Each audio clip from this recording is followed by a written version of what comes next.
Hello, everyone. Today we're going to talk about Russia Day and some of the associated events. So, first things first, what the heck is Russia Day? Russia Day was first established on June 12th, 1992. This is almost a year after the dissolution of the Soviet Union to establish Russian Federation as an independent country.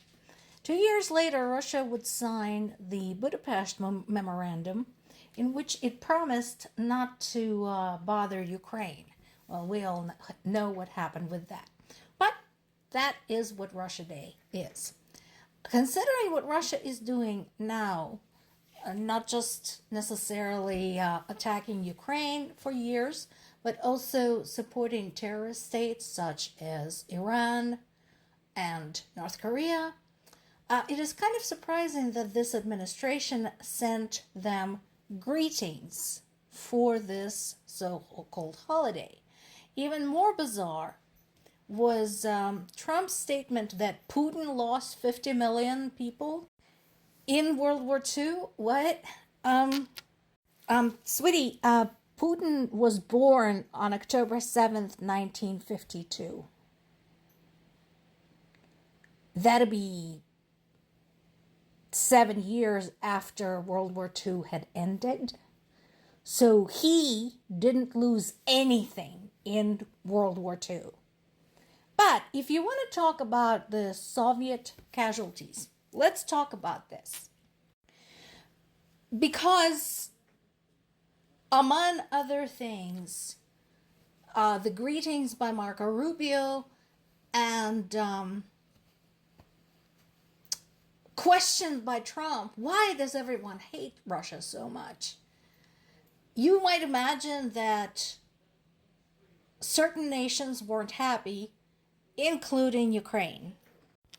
So, why did the Soviet Union have as many casualties as it did? Because the number is true, and we may not even know all of it, because so many records were destroyed, so many people were lost in action. So, we don't even know what the exact number is.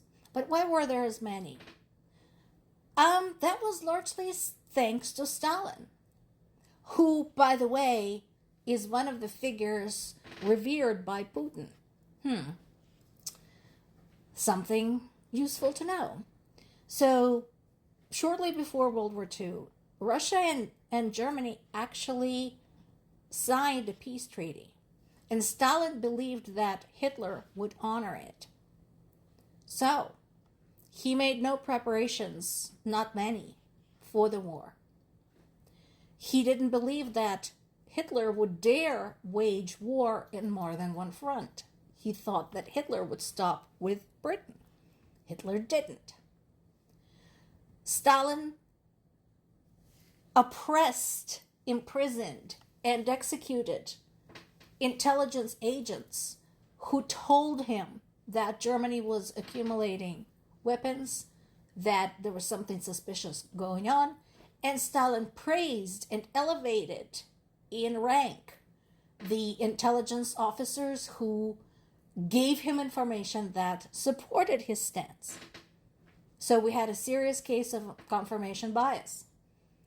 And so when German tanks came rolling across the western borders of the Soviet Union, which also happened to be the western borders of Ukraine and Belarus, and the bombs fell on Kyiv and Minsk, Stalin was essentially caught with his pants down.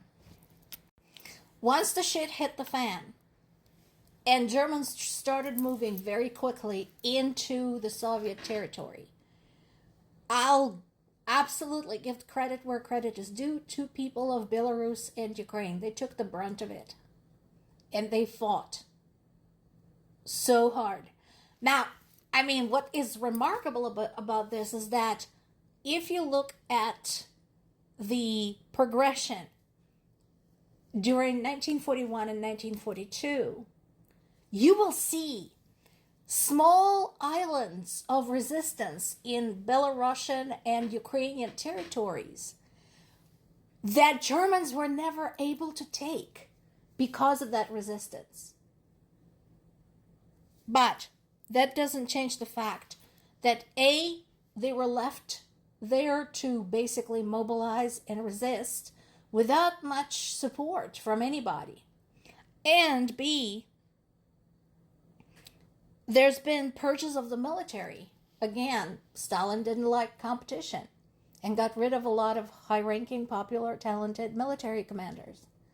So we had a breakage in the chain of command. And refusal to order retreats. Basically, the directive was do not retreat, do not regroup, stand your ground, even if there's only one of you left.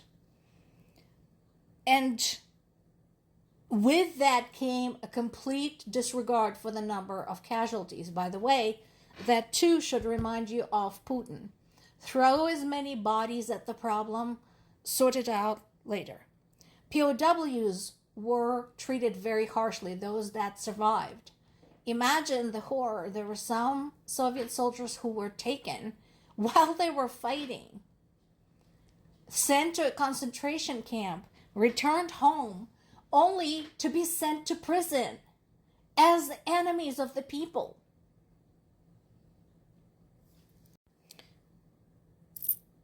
And let's not forget that for Ukraine specifically, all of this bullshit came on the heels of Holodomor, the artificial famine organized by Stalin to get rid of Ukrainian nationals, an act of genocide, and to populate portions of Ukraine with Russians, largely Russian prison convicts. So here was Ukraine caught between Russia and advancing Germany troops, having to fight this horror. Entire villages were burned with their citizens. Women and children were killed. Thousands of people were taken prisoner and sent to concentration camps. There were books written about this. So if you want to find out why there were so many casualties in the Soviet Union, feel free to fact check me. How that war was won. Yes, Soviet Union was one of the allies. They did help win the war, unquestionably. But look at how it was done. There is a lot of debate that the same result could have been achieved with a lot fewer casualties had it not been for Stalin's policies.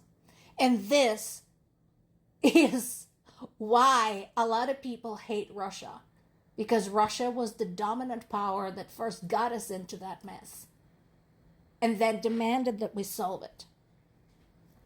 And now they're doing the same thing. They're throwing numerous bodies at the front lines. They're using prisoners to either get information or as leverage or both. They're getting back their prisoners, their prisoner of war, and immediately sending them back.